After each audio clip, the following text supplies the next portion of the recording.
بسم الله الرحمن الرحيم. الحمد لله رب العالمين، والصلاة والسلام على المبعوث رحمة للعالمين نبينا محمد وعلى آله وصحبه ومن تبعهم بإحسان إلى يوم الدين. أما بعد. Kemudian berkata Al-Hafidz Ibnu Hajar rahimahullahu taala dalam kelanjutan pembahasan Kitabul Hajj, kata beliau, wa Ibnu Abbasin wa Usamah ibn Zaid radhiyallahu taala anhum ajma'in qala lam yazil an-nabiy sallallahu alaihi wasallam yulabbi hatta rama jamrat al-aqabah, rawahu al-Bukhari. Dari Ibnu Abbas dan Usamah bin Zaid radhiyallahu taala anhum, beliau berdua berkata, terus menerus Nabi sallallahu alaihi wasallam bertalbiyah. Ini kalimat terus menerus beliau bertalbiyah menunjukkan bahwa kebanyakan yang beliau ucapkan adalah talbiyah. Ya. Karena itu kedua sahabat ini hanya menyebutkan talbiyah, tidak menyebutkan yang lain. Walaupun boleh berzikir, boleh bertakbir, boleh bertahlil, tapi karena kebanyakannya beliau bertalbiyah, maka itu yang dihikayatkan. Terus beliau bertalbiyah sampai beliau melempar jamratul aqabah. Demikian diriwayatkan oleh Imam Al-Bukhari. Dalam memahami hadits ini, para ulama berbeda pendapat. Apakah yang dimaksud sampai melempar jamratul aqabah ketika akan melempar, ya, atau sampai selesai melempar 7 kali lemparan. Nah, ini tentunya dalam penggunaan kalimat hatta, dan di riwayat yang lain itu cenderung menguatkan bahwa talbiyahnya berhenti sampai di lemparan yang terakhir, lemparan yang ke-7. Dan insyaallah taala pendapat yang paling kuat di dalam masalah ini. Kemudian kata beliau dalam hadis berikutnya, wa Abdullah bin Mas'ud radhiyallahu taala anhum atau anhu annahu ja'ala al-baita an yasari wa minan an yaminihi wa rama al-jamrata bi 7 hasayat wa qala hadha maqam alladhi unzilat alayhi suratul Baqarah, muttafaqun alayh. Dari Ibnu Mas'ud radhiyallahu taala anhu, beliau berkata, sungguhnya beliau, atau dari Ibnu Mas'ud, sungguhnya beliau menjadikan Al-Bait, menjadikan Ka'bah di sebelah kirinya. Jadi Ka'bah di sebelah kirinya, yaitu arah Mekah. Sebab kalau kita di pelemparan terus begini, di sebelah kiri itu arah Mekah. Pas bait di arah Ka'bah di sebelah kiri. Kemudian Ibnu Mas'ud menjadikan Mina di sebelah kanannya. Waramal jamrah bi 7 hasayat. Lalu beliau melempar jamrah dengan 7 kali lemparan. Ya. Ibarat misalnya ini jamratul aqabah. Ya. Saya memposisikan diri saya maju ke depan agar supaya kiblat di sebelah kiri saya dan Mina di sebelah kanan saya. Kemudian saya melempar. Jelas? Ya. Ini akan kena hampir di pertengahan jamratul aqabah itu. Jelas, ini penjelasan tentang sunnahnya melempar jamratul aqabah di posisi tersebut. Walaupun para ulama sepakat dimanapun dia lempar, dari arah manapun dia lempar, syah lemparannya. Yang penting jatuh di mana? Di kolam. Seperti yang saya sebutkan tadi. Ibnu Mas'ud berkata, "Hada maqam alladhi unzilat alaihi suratul Baqarah." Ini adalah kedudukan yang diturunkan padanya surah Al-Baqarah. Kenapa disebut surah Al-Baqarah? Sebab surah Al-Baqarah, di surah ini paling banyak diterangkan tentang hukum-hukum haji. Jadi maksudnya kalau ingin ibadah haji yang tepat sesuai dengan diterangkan oleh Al-Quran, begini cara melemparnya. Ini yang mencocoki sunnah. Ya. Ini maksud ucapan Ibnu Mas'ud. Kata beliau, kata Ibnu Hajar, ini hadits muttafaqun alaih, yaitu diriwayatkan oleh Imam Al-Bukhari dan Imam Muslim. Ya. Ini juga telah kita terangkan ya tentang cara sunnah ini. Kemudian kata beliau, wa an Jabirin radhiyallahu taala anhuma annahu qala rama Rasulullah sallallahu alaihi wasallam al-jamrah yawm an-nahr duhan wa amma ba'da dhalika fa idza zalat asy-syams, rawahu Muslimun. Dari Jabir radhiyallahu taala anhuma, beliau berkata, Rasulullah sallallahu alaihi wasallam melempar al-jamrah pada hari nahar di waktu duha. Di waktu duha. Ya, melempar jamrah itu semuanya 4 hari. Hari ke-10 yang dilempar cuma apa? Cuma satu, yaitu Jamratul Aqabah. Hari ke-11, 12 dan 13 ini disyariatkan melempar apa?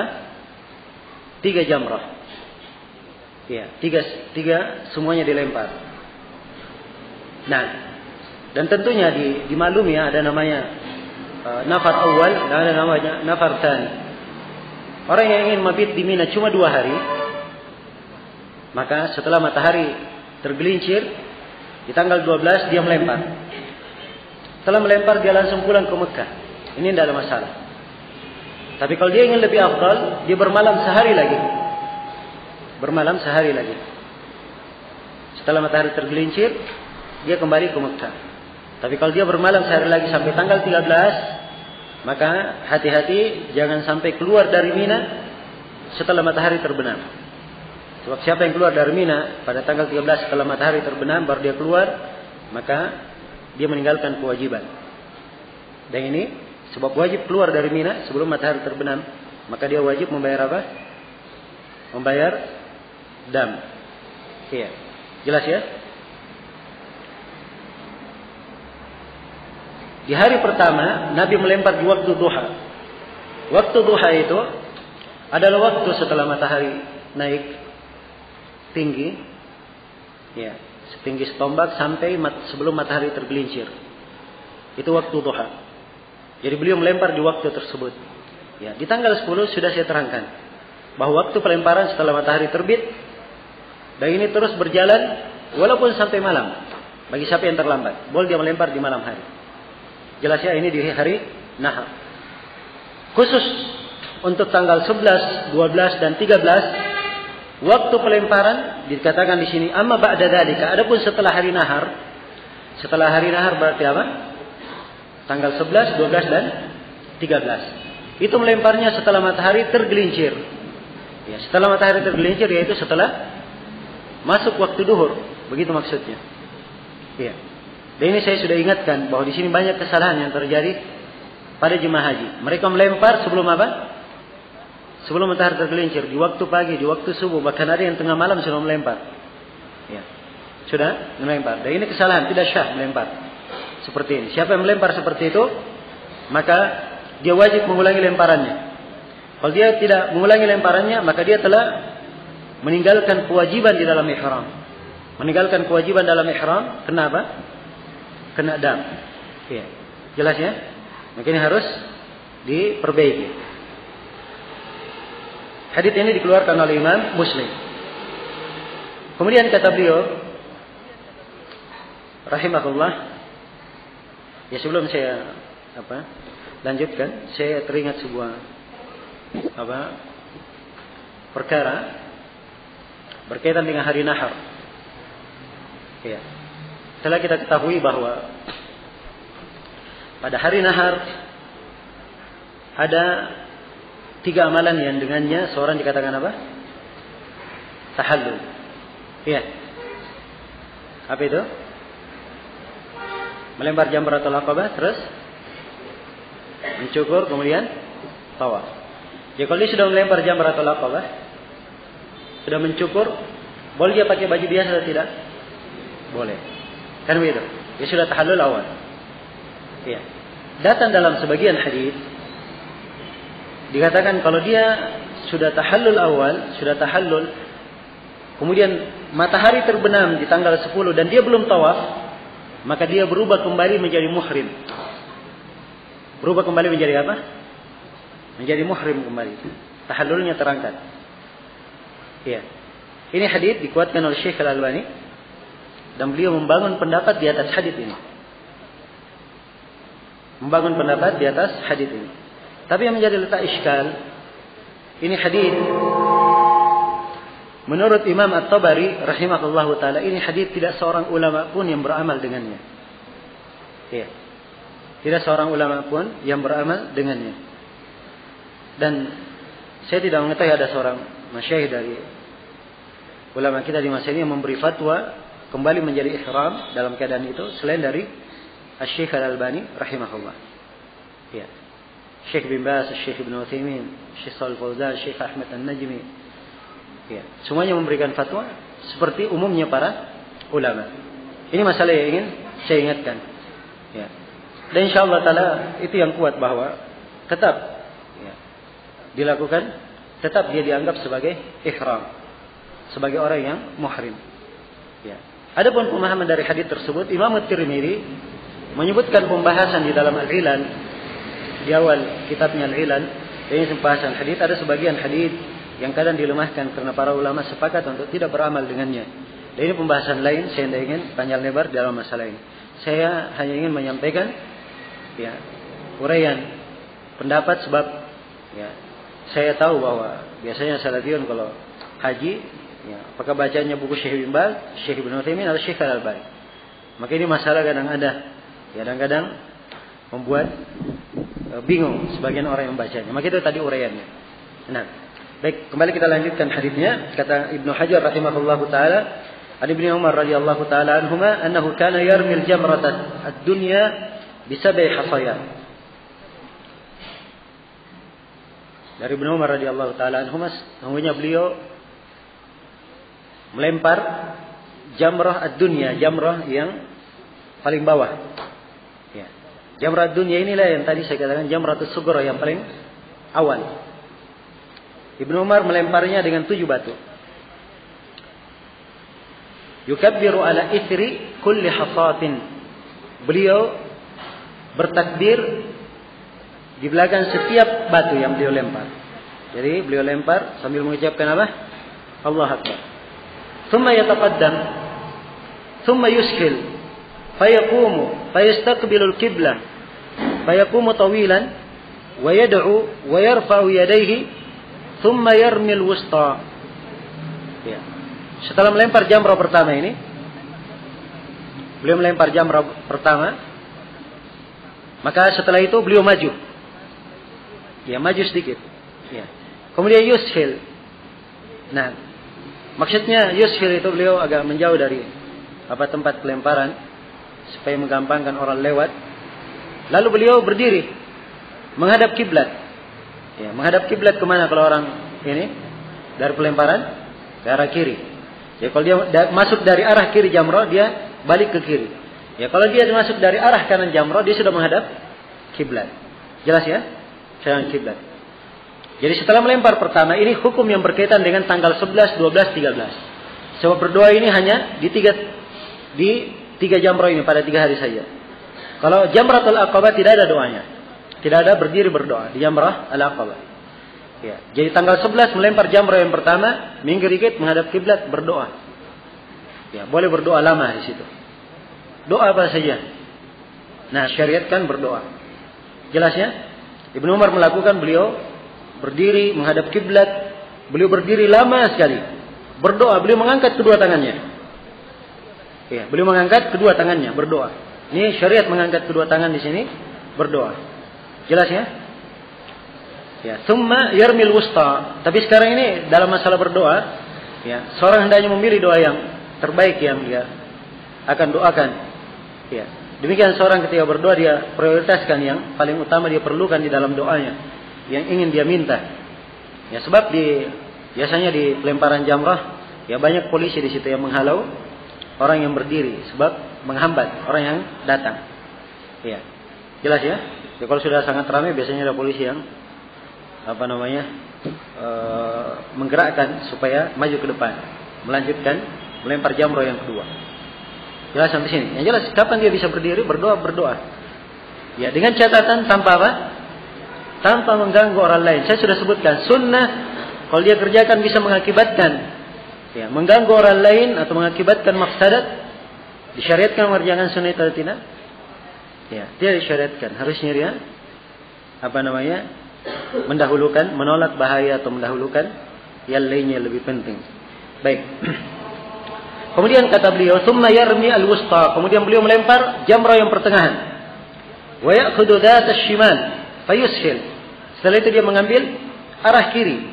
Ya, arah kiri, fayushil wa yaqumu mustaqbil al-qiblah. Kemudian beliau menghadap ke kiblat. "Tsumma yad'u fayarfa'u yadayhi." Kemudian beliau berdoa dan mengangkat kedua tangannya. Wa yaqumu tawilan, dan beliau berdiri panjang juga. Ini sama dengan yang pertama. Berdoa panjang. Jadi berdoanya 2 kali. Ini saja. Jelas ya? Kemudian kata beliau, "Tsumma yarmi jamrata dzatil aqabah min batnil wadi."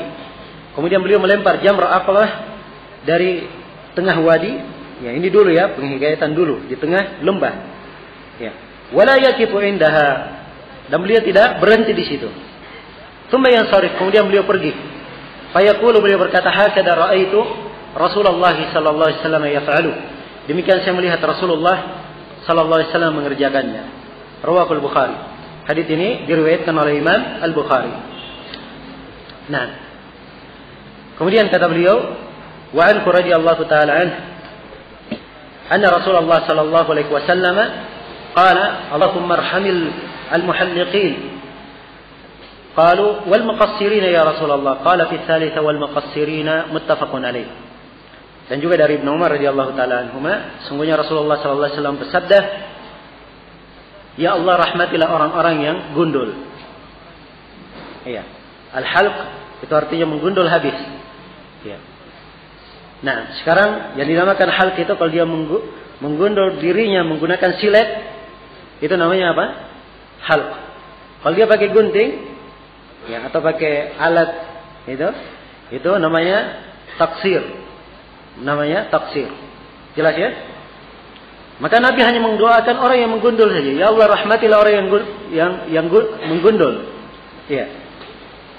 Nah, menggundul kepalanya, menggundul rambutnya. Kalau para sahabat kata, "Ya Rasulullah, doakan juga untuk orang yang memendekkan, sekedar mencukur saya, memendekkan." Maka Nabi berdoa lagi yang kedua kalinya. Ya Allah, rahmatilah orang yang menggundul rambutnya. Hanya menggundul saja. Kembali diucapkan oleh sahabat. Dan Nabi mendoakan untuk orang yang memendekkan di yang ketiganya. Ini isyarat apa? Isyarat bahwa menggundul kepala pada saat ihram itu lebih afdal daripada memendekkan. Jelas sampai sini? Iya. Namun menggundul ini syariatnya kalau apa?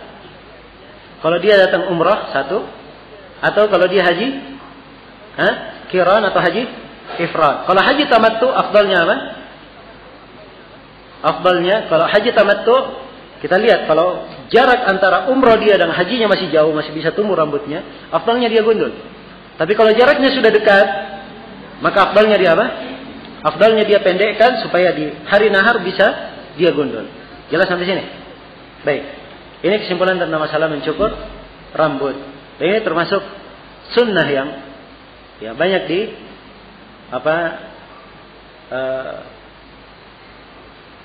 ditelantarkan. Ya. Apalagi kalau misalnya ya rambutnya bagus, ya. Dia pulang ya malu kalau dibilangi botak. Ya. Nah, ada yang kadang ya tidak nampak dia ini sudah haji umroh apa enggak, sebab rambutnya dari kemarin gitu-gitu aja. Ya. Nah, sebab ada yang berpendapat yang dipotong itu cuman sebagian saja, ambil satu ini, ambil satu di kanan, satu di kiri, satu di atas, itu sudah cukup. Dan ini jawabannya tidak cukup. Tidak cukup untuk menggundul. Seorang kalau ingin mencukur, dia cukur seluruhnya. Harus kena seluruhnya, tidak boleh qaza. Qaza itu dia potong sebagian, dia tinggalkan sebagian yang lain. Iya. Dan ini dilarang oleh Nabi sallallahu alaihi wasallam sebagaimana dalam hadits Ibnu Umar yang diriwayatkan oleh Imam Al-Bukhari dan Imam Muslim. Jelas ya? Iya. Kemudian kata beliau Abdullah bin Umar bin Amr bin Al-As radhiyallahu taala anhuma, anna Rasulullah sallallahu alaihi wasallam waqafa fi hajjatil wada' faja'alu yas'alunahu faqala rajulun lam ash'ur fahalaqtu qabla an adbah qala idbah wala haraj. وجاء آخر فقال لم أشعر فنحرت قبل أن أرمي قال ارمي ولا حرج فما سئل يومئذ عن شيء قدم ولا أخر إلا قال افعل ولا حرج متفق عليه. Dari Abdullah bin Amr bin As radhiyallahu taala anhuma, sungguhnya Rasulullah sallallahu alaihi wasallam beliau waqaf, berhenti di Hajjatul Wada. Beliau berhenti di hari itu. Di haji beliau, manusia bertanya kepada Nabi. Ada orang yang bertanya, Rasulullah, saya tidak menyadari saya menggundul kepalaku sebelum saya menyembelih. Ya. Ini menunjukkan bahwa kalau dari sisi tertib, afdalnya apa? Menyembelih dahulu kemudian apa? Menggundul. Karena itu saya sudah sebutkan tertibnya yang paling afdal. Yang pertama melempar jamratul aqabah, setelah itu menyembelih, setelah itu menggundul, setelah itu apa? Tawaf ifadah. Jelas ya? Maka Nabi ketika ditanya oleh orang ini, dia menggundul sebelum tawaf, sebelum apa? Sebelum menyembelih, maka Nabi berkata idbah wala haraj. Sembelih, tidak ada dosa bagimu. Tidak ada dosa bagimu. Wajah akhar, datang lagi orang lain. Dia bertanya, ya Rasulullah, ma ash'ur fanahartu qabla an armi. Ada berkata, ya Rasulullah, saya tidak menyadari, saya menyembelih sebelum saya melempar. Ini menunjukkan bahwa harusnya apa?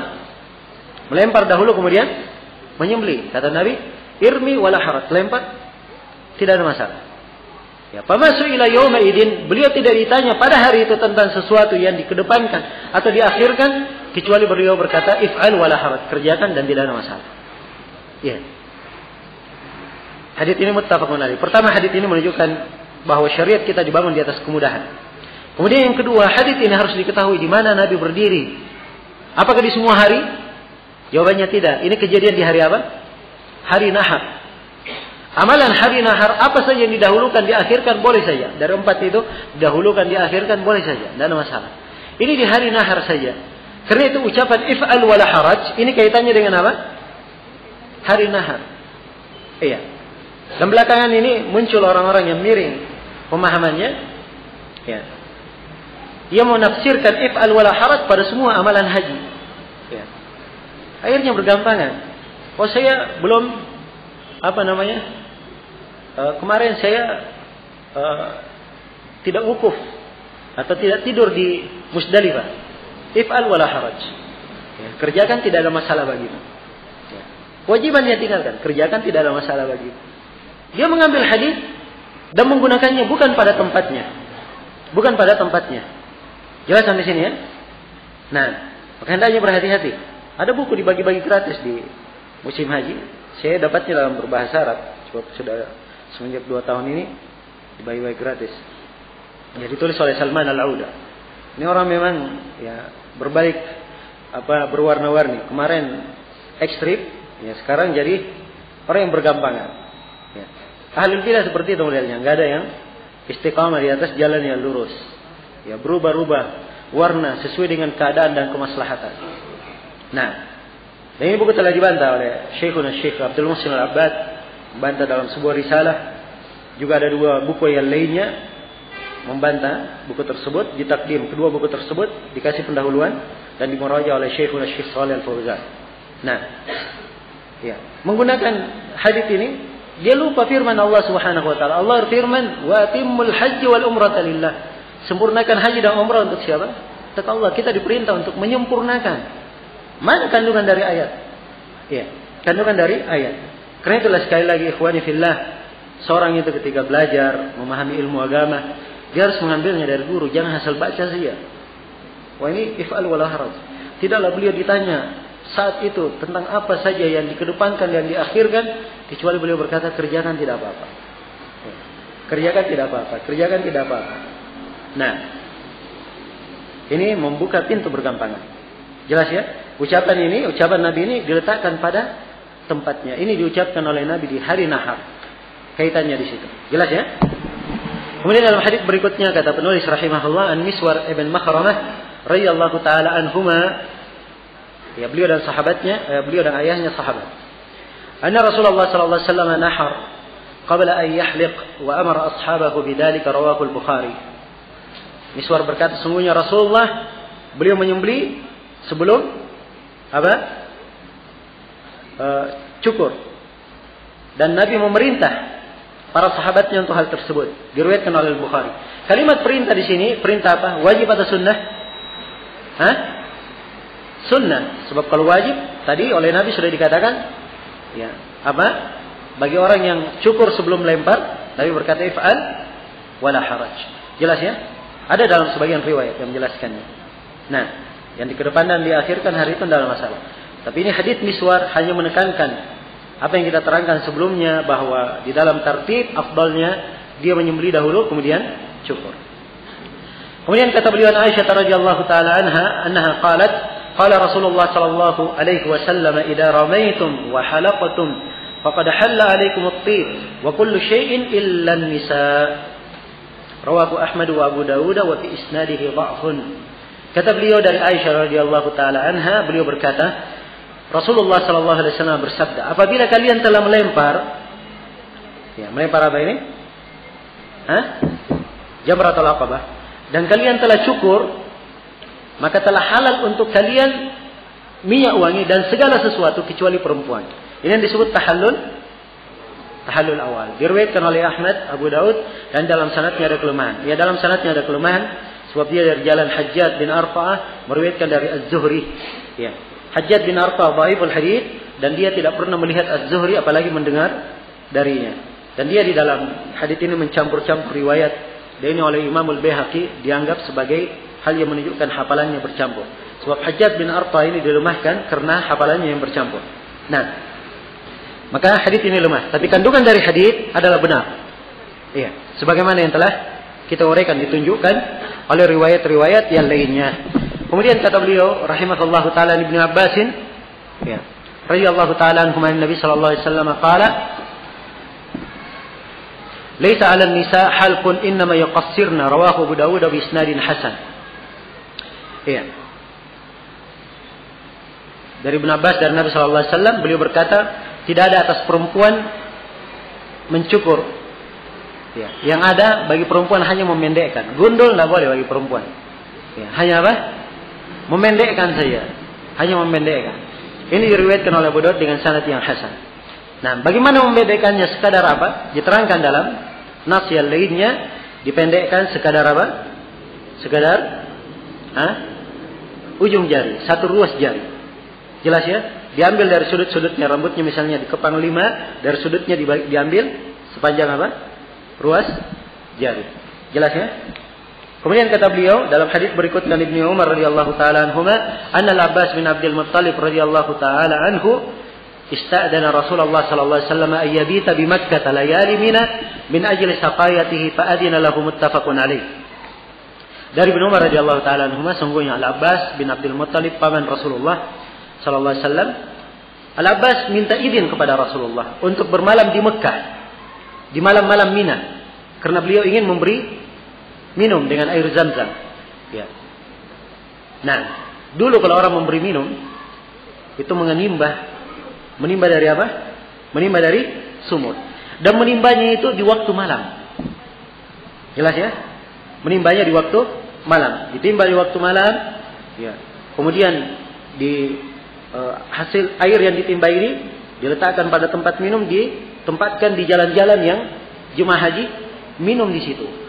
Iya. Maka ini dari bentuk kedermawanan yang terkenal di penduduk Mekah waktu itu. Ya, sekarang ini sudah serba lengkap semuanya. Iya. Sudah lengkap semuanya. Yang kerja di Masjid Nabawi dan Masjidil Haram, ya lebih dari ribuan orang yang kerja untuk memenuhi kebutuhan ini. Jelas? Memenuhi kebutuhan ini. Maka itu adalah hal yang sekarang sudah ada lengkap seluruhnya. Jadi kalau ada minta izin, nah untuk hal tersebut, ya boleh saja sama dengan Al-Abbas di sini. Ya. Al-Abbas punya udzur dalam hal ini, maka Nabi mengizinkan, fa'adinalah. Hadis ini yang pertama menunjukkan bahwa bermalam di Mina hukumnya apa? Hukumnya wajib. Andai kata tidak wajib, tidak perlu minta izin. Tidak perlu minta izin. Karena itu kata para ulama, siapa yang tidak bermalam di Mina tanpa udzur, maka dia tidak boleh, dia telah meninggalkan sebuah kewajiban. Ya, dan kaidahnya seperti yang disebut oleh Ibnu Abbas, siapa yang meninggalkan sebuah kewajiban, maka falyuriqa daman, hendaknya dia mengalirkan darah. Maksudnya hendaknya dia menyembelih hewan untuk sebagai dam, ya, terhadap pelanggaran atau terhadap kewajiban yang dia tinggalkan. Jelas sampai sini ya? Baik. Dan ucapan Ibnu Abbas ini tidak ada yang menyelisihinya dari para sahabat. Itu yang menyebabkan hal ini diterima. Ya, yang menyebabkan hal ini diterima. Baik. Kemudian hadis berikutnya kata beliau, wa an Asim bin Adi radhiyallahu taala anhu, anna Rasulullah sallallahu alaihi wasallam arkhasa li ru'atil ibil fil baituta an Mina yarmuna yawman nahar thumma yarmuna al-ghada min ba'di al-ghadi liyawmaini thumma yarmuna yawman nafar rawahu al-khamsatu wa sahhahahu at-Tirmidzi wa Ibnu Hibban. Nah, ini hadis sahih dari dari Asim bin Adi. Sungguhnya Rasulullah sallallahu alaihi wasallam memberikan keringanan kepada para pengembala onta untuk mereka bermalam, memberikan keringanan untuk tidak bermalam di Mina. Jadi pengembala onta diberi keringanan. Cuman fikih hadis ini ada tambahannya. Ini pengembala onta, mereka tidak bermalam, berada di tengah ontanya, datang ke Mina itu pada tanggal 12. Jadi tanggal 10 mereka tidak melempar, tanggal 11 juga tidak melempar. Maksud saya tanggal 10 melempar, tanggal 10 mereka melempar, tanggal 10 mereka melempar, kemudian tanggal 11 tidak melempar. Tanggal 12 baru melempar untuk apa? Untuk 2 hari. Untuk 2 hari. Jadi ini dia jamak melemparnya. Hadis ini memberikan kandungan fikih bahwa seseorang kalau punya udur, dia misalnya tidak melempar 3 hari berturut-turut, tidak apa-apa. Di hari terakhir dia jamak, dia lempar seluruhnya. Jadi kalau dia melempar, caranya dia lempar dulu. Dia belum lempar Jamratul Aqabah. Pertama dia datang ke Jamratul Aqabah, dia lempar Jamratul Aqabah. Hari ke-11 belum dia lempar, dia balik lagi dari awal. Melempar yang pertama, kemudian yang kedua, kemudian yang ketiga. Hari yang ke-12 dia belum lempar, dia balik lagi kepada yang pertama. Dia lempar lagi untuk hari ke-12 ini. Demikian cara mengqadahnya. Dan hadis ini adalah dalil tentang bolehnya mengqadah, menggabungkan sekaligus pelemparan kalau memang ada udur. Memang ada udur. Perhatikan udur syar'i ini. Dan ini tidak ada alasan bagi orang yang mengatakan, oh ini saya padat, ramai. Karena itu kita melempar saja sebelum matahari tergelincir. Nabi memberikan udur yang lebih bagus. Penyelesaian yang lebih bagus bagi orang yang punya udur. Jelas sampai sini? Nah. Kemudian dikatakan summa yarmuna yauman nafar. Kemudian mereka melempar di hari nafar. Hari nafar itu adalah hari mereka bertolak meninggalkan Mina. Apakah di tanggal 12 atau di tanggal 13? Kalau di tanggal 12 dia meninggalkan, berarti dia disebut nafar apa?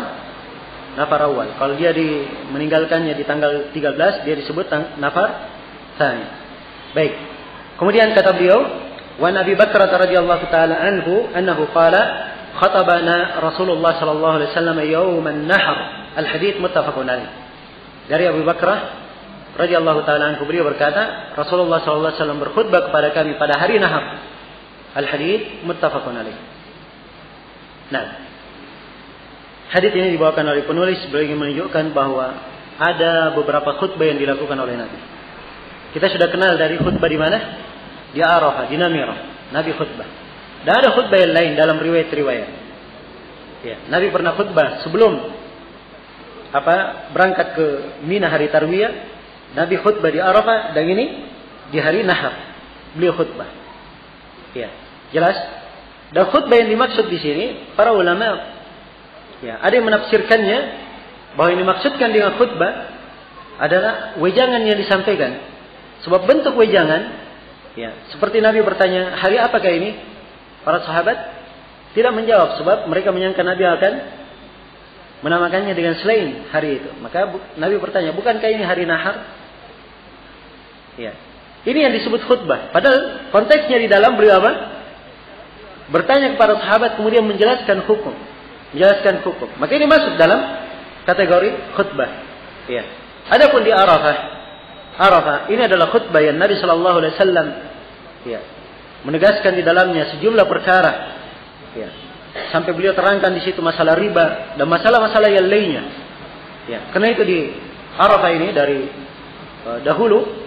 Nah, apalagi yang kita saksikan secara nyata sekarang, khutbah-khutbah mufti Saudi Arabia sekarang ini itu betul-betul khutbah yang luar biasa kandungannya. Beliau mengumpulkan pokok-pokok agama dan pokok-pokok syariat dan mengumpulkan inti-inti nasihat untuk seluruh lapisan manusia yang hadir di padang Arafah. Nah, ini baru melihat. Bagi siapa yang mendengarkan khutbahnya, dia baru mengetahui bagaimana khutbah seorang alim yang betul-betul mengerti syariat itu secara keseluruhan. ya, dan tahu menempatkan dan bijaksana dalam menasihati. Ini yang hadir di depannya. Ya. Seluruh manusia hadir di dalamnya. Dari penguasanya, pembuat undang-undang di negara, orang tokoh-tokoh, ya, kaum muslimin yang hadir dari berbagai lapisannya. Ada yang pedagang, ada yang ini, semuanya ada nasihatnya. Semua ada nasihat untuk mereka. Nah, dan ini khutbah yang luar biasa. Nah, dan beliau pahami hal tersebut dengan melihat bagaimana khutbah Nabi Sallallahu Alaihi Wasallam di Arafah, ringkas, tapi beliau menyentuh perkara-perkara yang sangat penting sekali. Ya, perkara-perkara yang sangat penting sekali. Nah, kemudian kata beliau, ya, dan harusnya di tempat-tempat atau di di kondisi-kondisi yang kaum muslimin bersatu di situ, seperti di khutbah Jumat, khutbah Id, harusnya yang berkhutbah adalah orang-orang yang memiliki pemahaman agama yang luas, ya, sehingga dia bisa memberikan nasihat kepada seluruh lapisan manusia yang hadir di khutbah tersebut. Ya, jangan diarahkan kepada kelompok tertentu atau golongan tertentu saja, tapi seluruh yang hadir dari kaum muslimin mendapatkan manfaat dari khutbahnya, mendapatkan manfaat dari khutbahnya. Dan inilah yang disayangkan di masa ini. Ya, banyak orang yang menggetarkan mimbar, naik di atas mimbar, dan ya harusnya itu tidak dia lakukan. Ya. Tapi ya, sebagian orang berkata, apa boleh buat? Ya. Apa boleh buat? Tidak ada rotan, akar pun jadi. Ya. Akar pun jadi. Ya, karena yang naik cuma akar-akarnya saja, ya akhirnya juga hasilnya seperti itu. Ya. Nah, apalagi yang dibicarakan di khutbah, perkara-perkara yang menyelisihi sunnah, yang menghujat penguasa. Nah, khutbah menghujat penguasa, bagaimana caranya? Nah, khutbah Jumat dipakai untuk apa? Sarana, ya, di dalam mengkampanyekan kelompoknya ataupun ya partainya, ya, dijadikan sebagai sarana. Ya, khutbah Jumat dijadikan sebagai ladang untuk membela diri. Ya. Ini adalah hal yang tidak tepat. Hal yang tidak tepat. Hendaknya diperbaiki yang seperti ini. Ya. Kalau bukan khutbahnya sudah rusak seperti itu, nah, maka bagaimana pula dengan umatnya? Ya. Nah, karena itulah hendaknya setiap orang bertakwa kepada Allah Subhanahu wa taala. Membenahi dirinya untuk berusaha mempelajari ilmu syariat dengan benar. Kemudian dia bertakwa kepada Allah, jangan berbicara kecuali dengan ilmu. Jangan berbicara kecuali dengan ilmu. Iya. Sebab bicara tanpa ilmu ini termasuk sumber dosa dan malapetaka. Iya. Maka perhatikan ini, bagaimana kondisi dan keadaan di pelaksanaan ibadah haji, pelajaran-pelajaran yang sangat berharga sebenarnya dalam kehidupan. Ya, dan tentunya banyak makna yang terkandung di dalamnya. Ini kelihatannya waktu membatasi kita. Ya.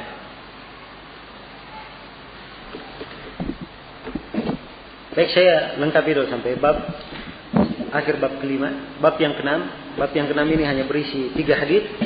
Tapi ini pembahasan. Ya, mungkin kalau ada waktu maghrib yang akan datang insyaallah kita akan selesaikan bab yang keenam. Sekarang kita selesaikan dulu bab yang kelima. Kata beliau, wa Sarra binti Nabahan radhiyallahu anha annaha qalat khatabana Rasulullah sallallahu alaihi wasallam yawm ar-ru'us faqala alaysa hadha awsata ayyam at-tashriq al-hadith rawahu Abu Dawud bi isnadin hasan. Iya.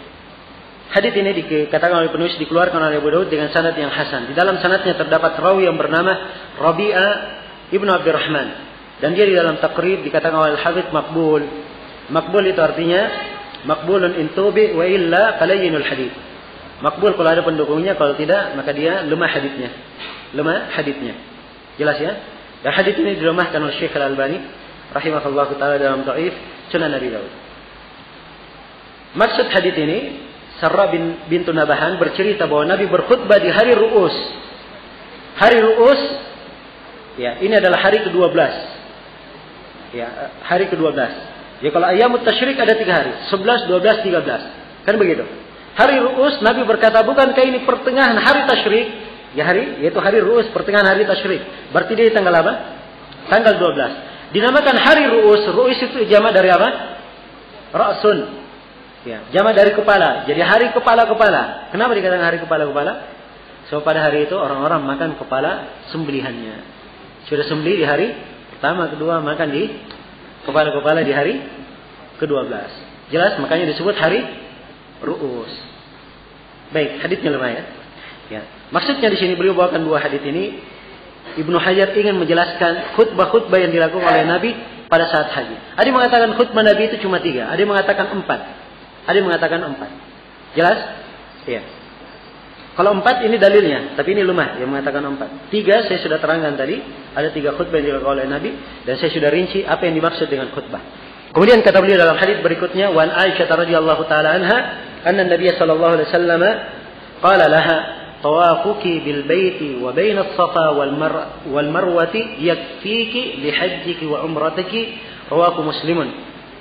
Dari Aisyah radhiyallahu taala, sesungguhnya Nabi sallallahu alaihi wasallam berkata kepada Aisyah, tawaf engkau di Ka'bah, ya, dan sa'i engkau antara Safa dan Marwah itu telah cukup untuk haji dan umrahmu. Dikeluarkan oleh Imam Muslim. Aisyah radhiyallahu taala anha waktu itu hajinya haji apa? Hah? Haji apa hajinya Aisyah? Hah? Tamattu atau qiran? Hah? Atau mufrid? Ya, akhirnya beliau hajinya ifrad. Ya. Sebab kalau dia qiran berarti ada umrahnya, kan begitu.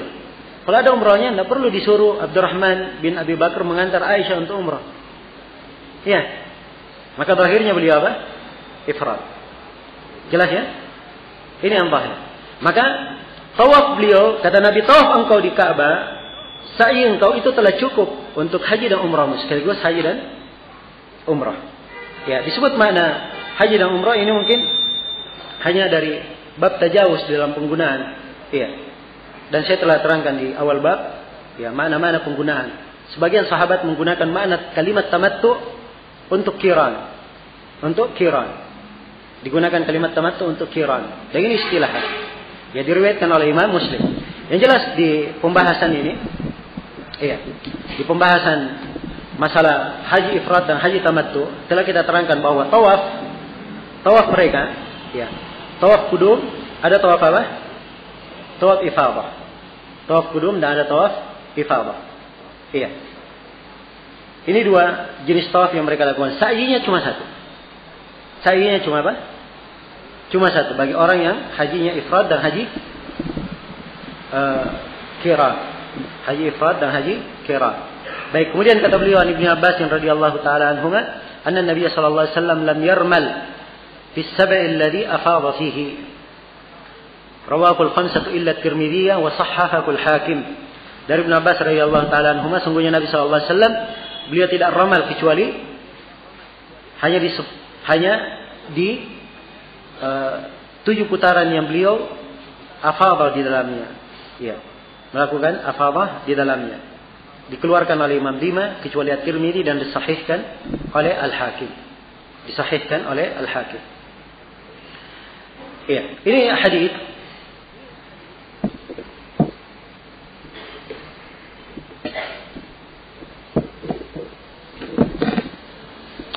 baik, ini waktunya sudah habis ya. Kita undur aja dari pembahasan, saya sedikit insyaallah. Kalau ada waktu nanti kita selesaikan pada maghrib yang akan datang insyaallah. Saya belum simpulkan juga ya. Simpulan haji dan umrahnya juga menyusul insyaallah.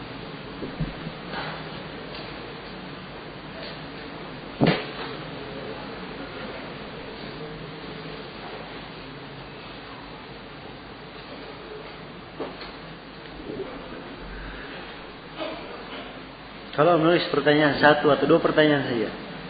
Ya, jangan banyak-banyak ya.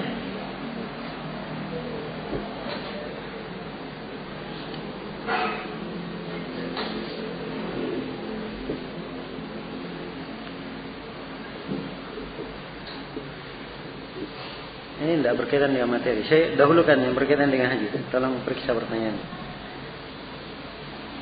Jika haid pas umrah, apakah harus ganti niat? Dari tamattu menjadi qiran, terus kegiatan dilakukan apa saja? Saya sudah terangkan bahwa Aisyah radhiyallahu taala anha asal beliau masuk umrah dengan niat apa? Tamattu. Begitu beliau masuk ke Mekah, beliau haid sebelum tawaf, maka Nabi perintahkan untuk melakukan seluruh yang dikerjakan oleh orang yang haid kecuali tawaf di Ka'bah. Artinya beliau merubah niatnya menjadi apa? Haji saja. Tamattu, umrahnya dimasukkan ke dalam haji.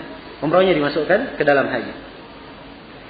Jika haid pas tawaf ifadah, tawaf ditunda sampai tanggal berapa? Ya sampai dia suci. Ya sampai dia suci. Kapan dia suci? Dia lakukan tawaf ifadah. Jelas? Walaupun sampai akhir Dzulhijjah, tidak ada masalah. Sampai akhir Dzulhijjah. Iya. Apakah selama haji tetap salat rawatib atau tidak? Kalau Syekh Ibnu Utsaimin rahimahullah, salat sunnah yang lainnya itu dikerjakan bagi orang yang musafir. Tapi rawatib, orang yang musafir tidak melakukan rawatib. Nah, tapi misalnya kalau misalnya ada yang melakukan sholat rawatib, ya saya kira tidak ada masalah. Saya kira tidak masalah bagi siapa yang ingin melakukannya. Ya, sebab tidak ada nas yang sharih yang melarang. Ya, tentang hal tersebut. Yang melarang tentang hal tersebut. Dan nas-nas tentang sunnahnya tetap berjalan. Ya, tetap berjalan dan berlaku. Apalagi kalau dia ingin manfaatkan. Dia ingin manfaatkan sholat di tanah haram. Ya, yang kalau dia sholat dilipat gandakan lebih besar daripada tempat yang lainnya. Ya, dan ini kesempatan dia ingin hidupkan. Dan dari as-salaf rahimahumullah, ketika mereka masuk ke Mekah, di antara mereka ada yang seakan-akan tidak tidur kecuali pada saat dia sujud. Pada saat dia sujud, karena semangatnya untuk apa? Menghidupkan seluruh waktunya dengan ibadah pada saat melakukan haji.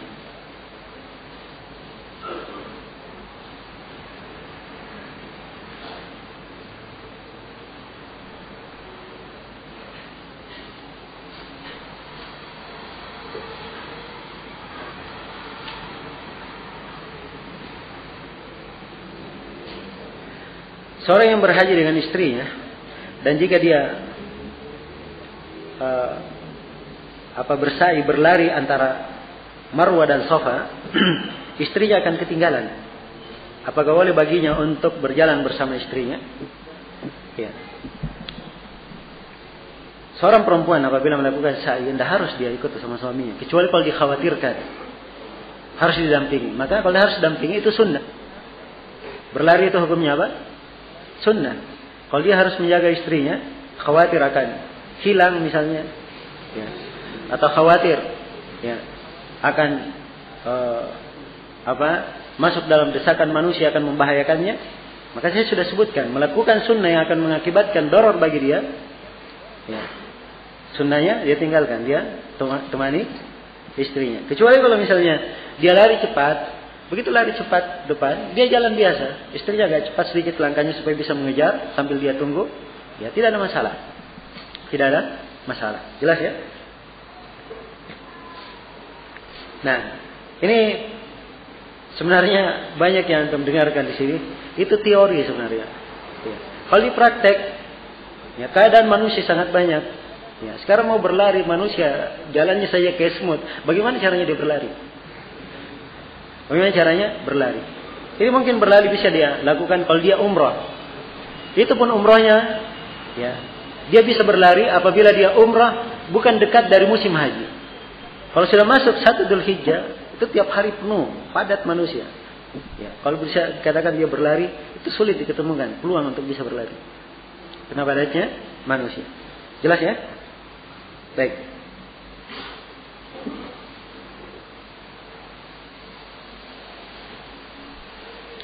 Seorang masuk WC lalu teringat di sakunya ada Al-Quran. Apa yang dia harus lakukan? Ya, kalau teringat sama Al-Quran, dia selesaikan hajatnya, kemudian dia keluar segera. Dia keluar segera. Jelas? Nah, sebab kalau dia teringat di sakunya, kemudian dia ambil, dia ini lebih banyak lagi pelanggarannya. Ya, dia sudah menyentuh Al-Quran tanpa apa? Tanpa berwudu, dia sudah membukanya di dalam WC. Kalau di sakunya kan tertutup. Ya, jelas ya? Jadi selesaikan hajatnya kemudian cepat keluar.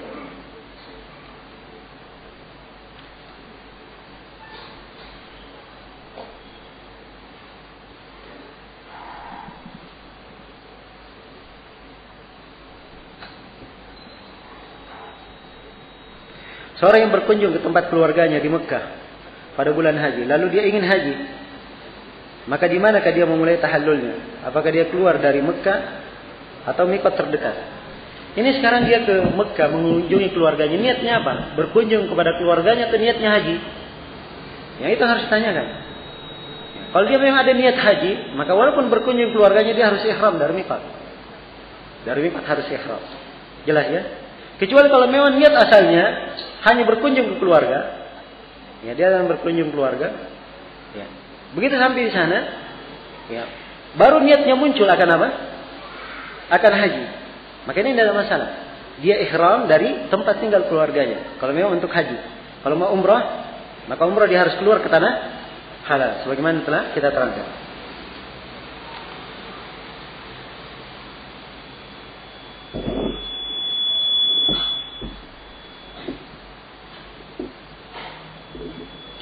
Seorang tua yang mampu dari segi materi, namun secara fisik tidak mampu. Kemudian anaknya mau naik haji. Pertanyaan, apakah anak saat haji boleh meniatkan haji untuk orang tuanya? Atau tahun mendatang dia harus pergi haji lagi untuk orang tuanya? Ini sudah diterangkan ya di pertemuan kemarin, bahwa boleh seorang itu menghajikan orang lain. Ya, tapi dengan ketentuan dia harus menghajikan dirinya dulu sendiri. Kalau dia sudah haji, baru dia boleh menghajikan orang lain. Demikian pula penanya di sini. Ya, kalau kalau yang bertanya sudah melakukan ibadah haji, maka boleh dia menghajikan orang tuanya. Tapi kalau dia belum haji, maka dia haji untuk dirinya sendiri. Tahun depan atau kapan saja Allah memberikan kemudahan, dia menghajikan orang tuanya. Bagaimana pelaksanaan sholat Idul Adha bagi orang yang haji? Orang yang haji tidak ada sholat Idul Adha. Ya, tidak ada sholat Idul Adha-nya, tidak ada khutbah Idul Adha. Khutbah nahar yang disebutkan tadi, itu bukan khutbah Idul Adha. Bukan khutbah Idul Adha. Jelas ya? Wanita yang haid, bagaimana pelaksanaan hajinya? Ini sudah kita terangkan kemarin. Nabi SAW bersabda kepada perempuan yang haid, "If'ali ma yaf'alul hajj, ghaira an tatufi bil bait hatta tatahuri." Kerjakan seluruh apa yang dilakukan oleh orang yang haji, semuanya, kecuali tawaf di Ka'bah sampai kamu suci. Jadi seluruh pekerjaan haji dia kerjakan yang kita terangkan, kecuali tawaf. Nanti dia suci, baru dia tawaf. Jelas ya? Kalau di hari Mina misalnya dia belum suci, ya nanti selesai Mina dia pulang ke Mekah, dia belum suci, tunggu saja. Begitu selesai tawaf, ya selesai tawaf, dia suci, baru dia tawaf, tidak ada masalah. Kalau misalnya pas hari dia suci harus dia berangkat, ya maka dia tawaf wada, dia niatkan, dia tawaf ifadah, dia niatkan juga tawaf wada sekaligus juga nggak apa-apa. Ya, dia niatkan juga tawaf wada sekaligus tidak apa-apa. Tawaf wada akan datang pembahasannya di akhir bab, akan diterangkan oleh Ibnu Hajar. Sebab itu tawaf perpisahan di akhir amalan haji. Karena itu beliau bawakan di akhir bab.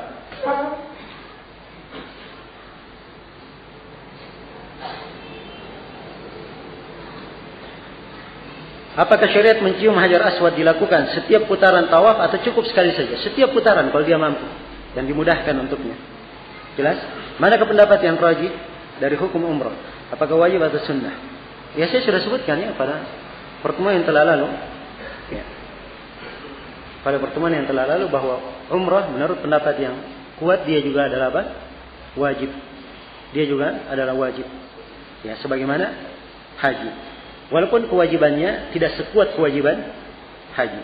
Dan ini boleh diulangi kembali pembahasan yang telah lalu. Didengarkan.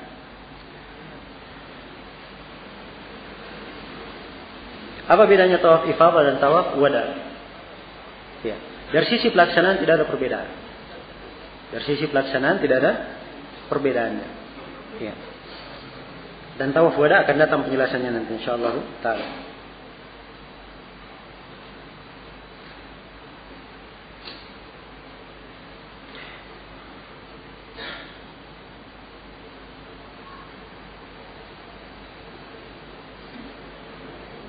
Bagaimana hukumnya orang yang tidak bisa tumbuh rambut kepalanya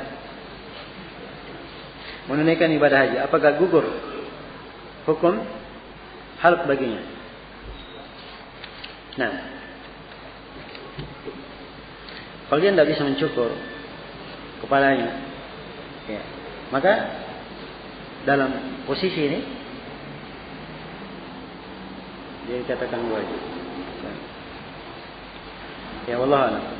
Ini perlu bahas lagi. Bolehkah mengambil batu untuk jemaah lain, misalnya untuk istri, orang tua? Boleh saja. Ya, mengambil batu untuk orang lain. Batu itu nggak harus dia pungut sendiri. Nggak harus dia pungut sendiri.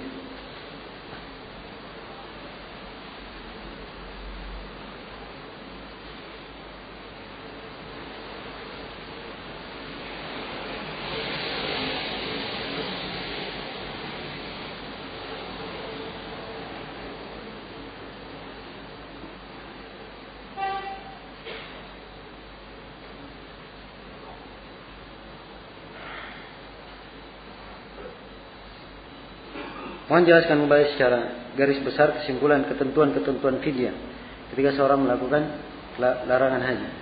Oh, ini kita terangkan dari panjang lebar, kemudian telah kita simpulkan. Kalau diulangi lagi, baiknya yang bertanya mendengarkan saja ya, diulangi rekamannya. Insya Allah kalau besok masih ada kesempatan saya terangkan. Ya.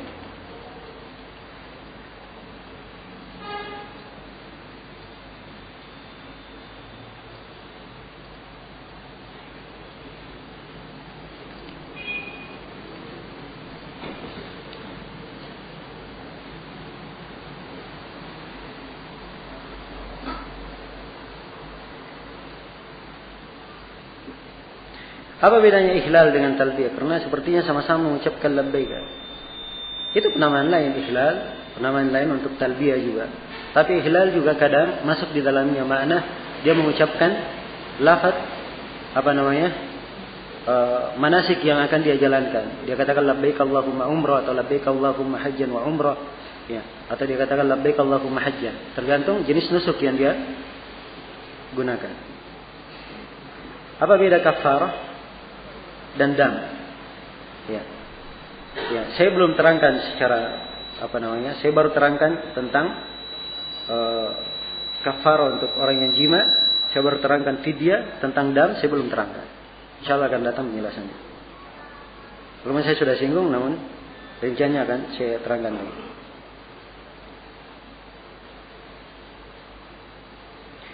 Apa kebenaran ada dari ulama ahli sunnah yang mengatakan bahwa neraka dan surga tidak kekal? Benarkah, siapakah beliau? Ini kelihatannya Anda salah dengar. Ya. Kalau surga, tidak ada dari ahli sunnah yang mengatakan tidak kekal. Ya. Jelas kalau neraka ini memang dinisbatkan sebagian ucapan kepada Syekhul Islam Ibnu Taimiyah rahimahullahu taala dan Ibnu Al-Qayyim. Tapi penisbatannya ini dibahas, ada pembahasan syah atau tidaknya.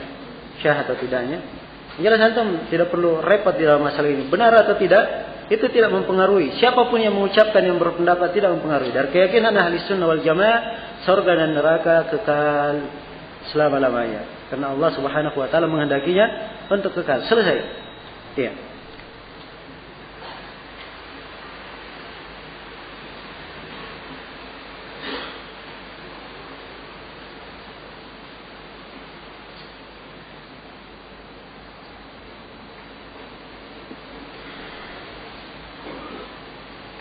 Apa dapat diartikan istiwa dengan bersemayam?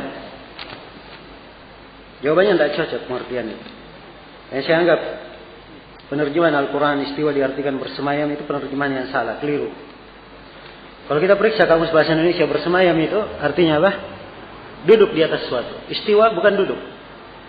Ya, bukan duduk. Duduk tidak dinafikan, tidak pula ditetapkan, sebab tidak ada nas yang menjelaskan. Kalau istiwa itu ditetapkan. Maka harusnya, ya, kalau ingin menerjemah, ya, dikatakan bahwa istiwa itu, ya, diterjemahkan saja dengan bahasa Arabnya. Dikatakan beristiwa di atas arsy-Nya. Nanti diberi catatan kaki. Istiwa itu artinya dalam bahasa Arab begini. Ya, supaya kalimat istiwa menjadi kalimat yang lumrah digunakan oleh manusia dalam bahasa Indonesia. Bukankah bahasa Indonesia ini banyak-banyak mengambil dari bahasa Arab kalimat-kalimatnya? Ya. Dan kalimat dalam bahasa Arab ini juga antum pahami tanpa diartikan dan diterjemah. Kan begitu.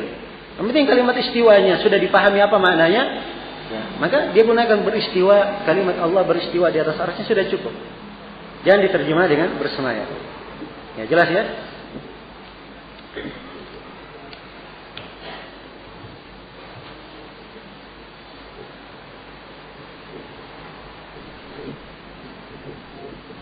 Ya, penerjemahan Al-Quran itu subhanallah termasuk hal yang hendaknya diperhatikan sebenarnya. Sebab penerjemahan yang ada banyak kesalahan. Yang paling bagusnya dari terjemahan apa yang dicetak oleh Saudi Arabia, yang cetakan pertama tahun 90-an. Itu yang paling bagus.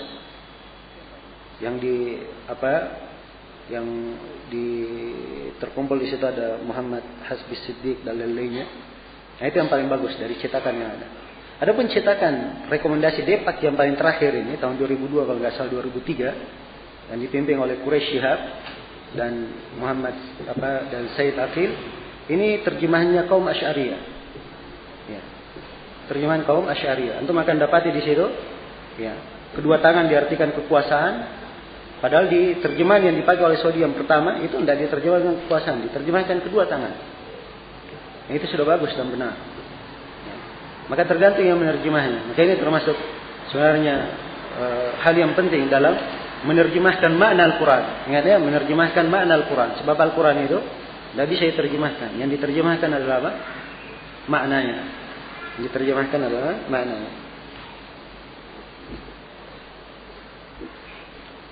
Ya Allah musta'an.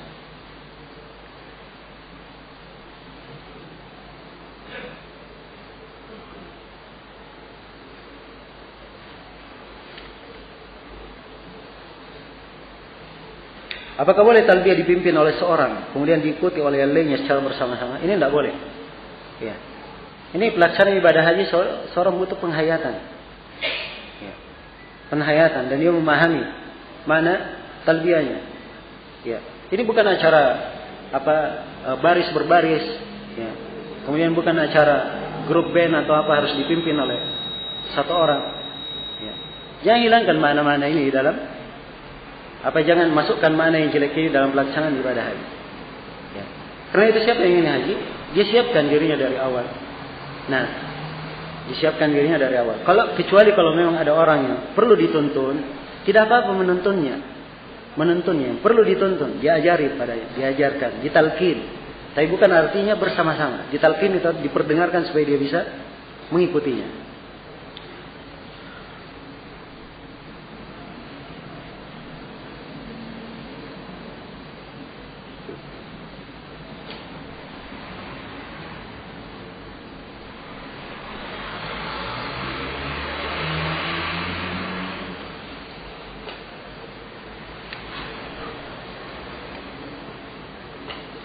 Jika air tahur bercampur dengan benda suci, lalu mendominasi dan merubah penamaan air tersebut, apakah boleh digunakan untuk berwudu dan menghilangkan najis?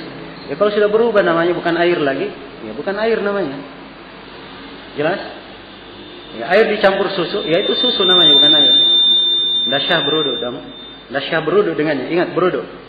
Adapun bersuci dari najis, itu lain babnya. Ya, itu di dalam bab izalah, menghilangkan. Dan ini ada khilaf di kalangan para ulama, apakah boleh menghilangkan najis dengan selain air atau tidak. Itu masalah lain. Jelas ya. Tapi di sini khusus berkaitan dengan masalah berwudu, tidak boleh dia berwudu. Ya, sebab itu bukan air. Bukan air. Ya, air kelapa, air rotan. Ya, itu bukan air. Walaupun disebut air kelapa sebenarnya, ya dia bukan air yang dengan makna yang diinginkan, air yang turun dari langit atau keluar dari memancar dari bumi atau keluar dari mata-mata air, itu yang dimaksudkan dengan air. Jelas? Ya. Air kelapa, walaupun dia di dalam bahasa disebut air kelapa misalnya, ada kata air di depannya, tapi dia disandarkan kepada kelapanya.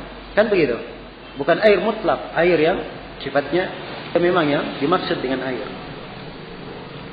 Lafaz iqamah apakah dijawab seperti menjawab adzan? Jawabannya tidak. Nabi hanya memerintah. Beliau berkata dalam hadits Abu Sa'id riwayat Bukhari dan Muslim, "Idza sami'tumul muadzin faqulu mithla ma yaqulul muadzin." Apabila kalian mendengar tukang adzan, atau kalian mendengar nida, seruan adzan, maka ucapkan seperti yang diucapkan oleh tukang adzan. Tukang adzan yang disebut, bukan tukang iqamah. Adzannya bukan qamatnya.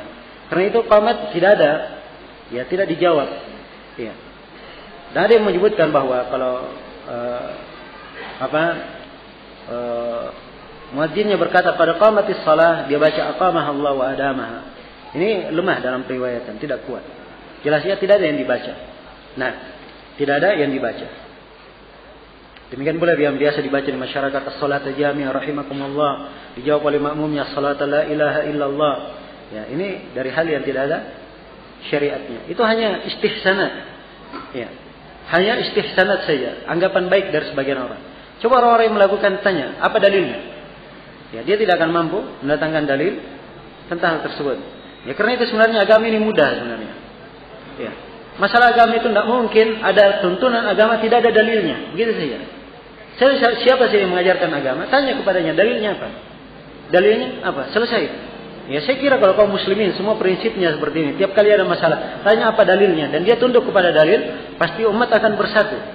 Umat akan bersatu. Tapi yang menjadi masalah, ya, ada yang tidak mengikuti dalil, ada yang mengikuti pemahaman tarekatnya, ada yang mengikuti pemahaman kelompoknya, ada yang mengikuti pemahamannya sendiri. Ya. Ini yang menyebabkan kaum muslimin itu berpecah belah. Dan ini adalah alamat gejala yang tidak baik. Hendaknya ya kaum muslimin membersihkan dirinya dari perbuatan jelek yang seperti itu.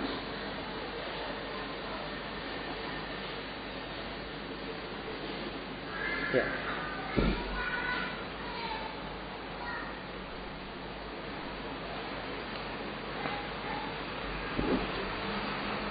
Bagaimana dengan air laut?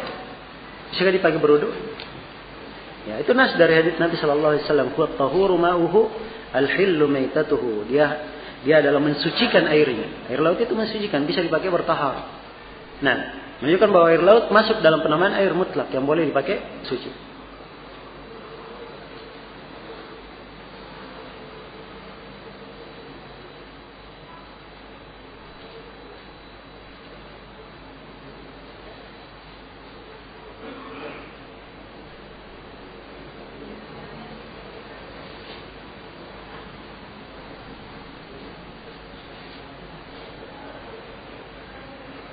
Ya baik, sampai sini dulu. InsyaAllah ta'ala kita lanjutkan pada pertemuan yang akan datang. Mudah-mudahan Allah subhanahu wa ta'ala memberikan manfaat dari apa yang kita dengarkan pada hari ini. Subhanakallahumma bihamdik, asyhadu an la ilaha illa anta, astaghfiruka wa atubu ilaik, walhamdulillahi rabbil alamin.